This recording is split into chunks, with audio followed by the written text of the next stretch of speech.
오늘 아침에 해외 뉴스를 보신 분은 깜짝 놀라셨을 겁니다. 오페크 회의가 무산이 되고 국제 원유 가격이 76달러를 돌파했습니다. 결국 이렇게 된다면 우리 주식시장에도 적잖은 영향을 줄 것으로 우려를 해서 저희 나이투자에서는 바로 전문가를 모시고 이 분야를 좀 더 깊이 있게 분석을 해보겠습니다.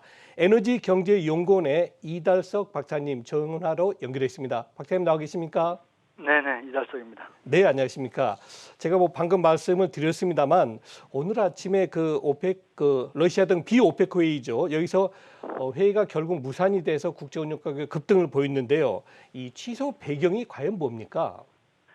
네, 오펙 플러스를 주도하고 있는 사우디와 러시아가 지난주에 회의를 갖고 다음 달 8월부터 12월까지 생산 정책을 논의해서 매월 하루 40만 배럴씩 증산하기로 잠정적으로 합의를 했습니다. 현재 오펙 플러스 감산 규모는 하루 580만 배럴 정도인데요. 매월 40만 배럴씩 4개월 동안 감산량을 줄여서, 다시 말하면은 증산을 해서 연말까지 생산량을 더 늘리겠다는 것이었습니다. 그런데 7월 1일 열린 공식 회의에서 오펙 산유국인 아랍에미리트, 즉 UAE가 감산의 기준점을 변경해서 자국의 생산 쿼터를 높여달라고 요구하면서 회의가 결렬됐습니다. 2일 날 회의를 다시 개최했지만은 UAE 요구가 워낙 강력해서 합의를 이루지 못했습니다. UAE는 중동 산유국 중에서 생산량 늘리는 투자를 많이 한 나라인데요. 오펙 플러스 감산 합의로 인해서 생산 가능한 시설의 3분의 1 가량이 놀고 있는 상황입니다. 그렇지만 오펙 리더인 사우디 입장에서 보면은 생산 쿼터에 불만을 갖고 있는 나라들이 많이 있는데 UAE에 대해서만 생산 쿼터를 늘려주기가 어려운 상황입니다. 이런 것들이 어제 연기됐던 회의가 취소된 배경이 되겠습니다. 일단은 그럼 문제는 이제 다음 회의를 언제 할 것이며 어떻게 하겠다는 해결책이 나와야 되는데 아직은 그런 게 전혀 없는 것 같습니다.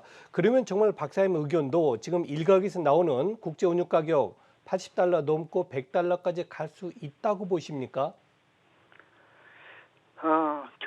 결론부터 말씀드리면은 유가가 100달러를 돌파하는 일은 없을 것으로 봅니다. 네. 하반기 유가에 영향을 미칠 변수는 여러 가지가 있겠지만은 핵심 변수라고 하면은 역시 코로나19로 급격히 감소했던 세계 석유 수요가 얼마나 빠르게 회복되느냐 하는 것과 오펙 플러스가 얼마만큼의 물량을 증산할 것이냐 하는 두 가지입니다. 그러겠죠. 하반기 세계 석유 수요는 코로나19 상황이 현재보다 악화되지만 않는다면은 상반기에 비해서 대략 5% 정도 더 늘어날 것으로 보고 있습니다.